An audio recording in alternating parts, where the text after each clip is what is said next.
Welcome to This Explainer. Today, we're diving straight into one of the most highly charged and complex issues facing the United Kingdom right now, the national immigration debate. We're going to unpack the raw source material, cut through all the noise, and look right at what's actually happening on the ground.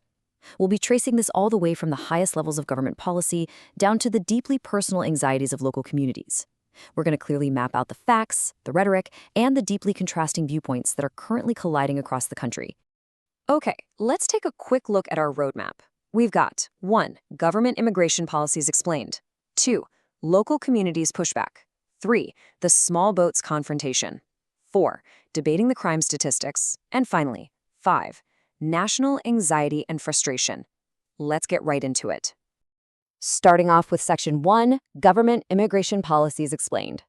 So, according to the source material, the government's official top-down stance is heavily focused on getting a firm grip on the system. Their data-driven message is actually pretty clear here. They state that the number of arrivals and crossings is significantly down.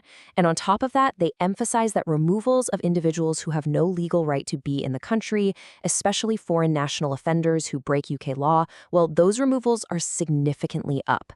The official priority is explicit enforcement, basically making sure UK law and societal norms are crystal clear and strictly managed at the borders. Now moving into Section 2, local communities push back.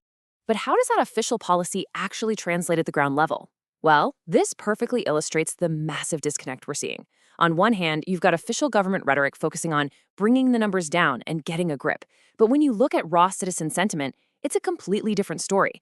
Locals are expressing deep frustration, saying things like the people in charge do what they want, and that the whole situation is basically rubbing salt in the wound. There's just this profound feeling out there of being totally ignored by the political class. To really understand how deep this goes, the source highlights a campaign from the tiny village of Linton-on-Else. Residents actually wrote letters to politicians, and the kids got involved too. Just listen to this quote from children named Ned and Rex. They talk about simple things, walking to a sister's grave, hanging out at the local football park, and the simple comfort of knowing this is our space. It's a powerful, superhuman reminder of how big macro-level policies affect the daily lives of real people. And the primary anxiety for the residents of Linton-on-Ouse is quite literally demographic overwhelming. The source details their fear of a quiet local park, a place usually just full of dog walkers and playing kids, being transformed to house over 1,000 men from different backgrounds.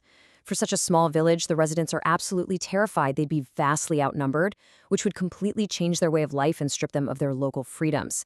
It's a hyper-local fear for sure, but it perfectly acts as a microcosm for the broader national tension. Which leads us right into Section 3, the small boats confrontation. This hyper-local fear is actually spilling over into direct face-to-face encounters. The source captures moments where locals are practically forced to confront leaders like the Prime Minister and Andy Burnham right there on the street. And the crazy thing here is the massive disparity in the numbers being thrown around. The government says numbers are down, right?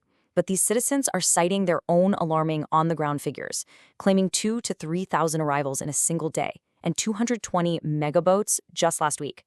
Whether those exact numbers are perfectly accurate or heavily fueled by local panic, the reality is stark. The public feels an urgent threat, and they believe their leaders are completely ignoring it. Moving on to Section 4, debating the crime statistics. Now, we are tackling the most heated part of the source material.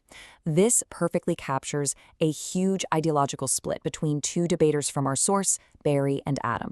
So Barry takes a stance focused on reform and education. He suggests that it makes sense to educate new arrivals on UK laws and women's rights to help bridge cultural differences. But then you have Adam, who argues fiercely for the complete rejection of that premise. His point is that if you literally have to tell someone not to commit terrible crimes against women or children, well, they fundamentally have no right to even enter the country in the first place. To sort of neutrally de-escalate the rhetoric for a second, let's just look directly at the baseline math cited by the debaters regarding the prison population.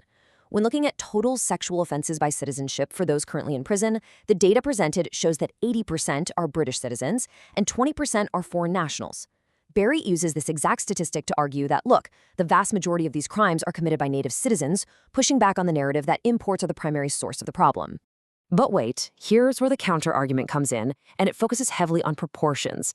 And this is a vital nuance for us to grasp. The source notes that when you look at the rate proportionately, it's 165 out of every 1,000 foreign nationals committing these offenses, compared to just 48 out of every 1,000 British citizens. So, proportionally, the rate is roughly 3.5 times higher among foreign nationals. This specific statistical lens is exactly what fuels the intense outrage from citizens like Adam, who view the influx as a severe, preventable risk to public safety. The source also makes sure to provide some vital legal and statistical context to all this data. First off, it's explicitly stated that in the UK, ignorance of the law, or citing cultural differences, is simply not a valid legal defense. There's also a dispute mentioned over a 2014 court case where an asylum seeker allegedly pleaded ignorance, though the outcome of that is heavily debated. Plus, it's super important to note that asylum seekers actually make up a tiny percentage of the total pool of foreign nationals. So these broad statistics cover a much wider demographic than just the people arriving on small boats. Finally, let's zoom out to Section 5, National Anxiety and Frustration. 36.6%. This number comes from a Freedom of Information request regarding the British Transport Police cited in our source. It claims that 36.6% of arrests for crimes on the transport network actually involved foreign men. And, statistics just like this one are shared widely on social media and in local communities. For a lot of citizens, it acts as a massive catalyst, directly fueling the narrative that there's a widespread national problem with clashing cultures in public spaces. And that perceived threat leads to some really severe escalation. Just take a look at this raw, intense quote from the source. "We will hit the streets in numbers if you do not stop letting these men in."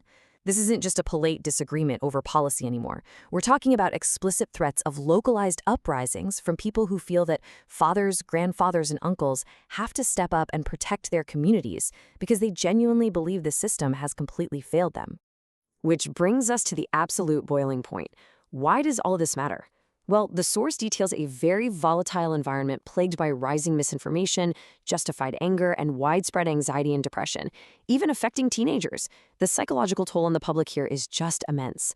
When everyday people feel completely powerless and ignored by the folks in charge, human nature dictates a desperate need to just do something.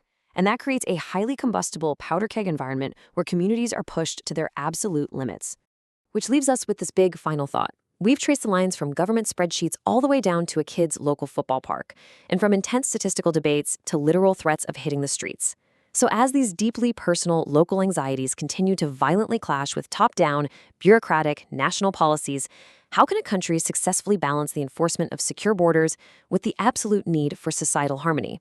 It's a huge question with no easy answers, but one that will undoubtedly define the UK's future. Thank you so much for joining me for this explainer. Keep questioning, keep learning, and I'll see you next time.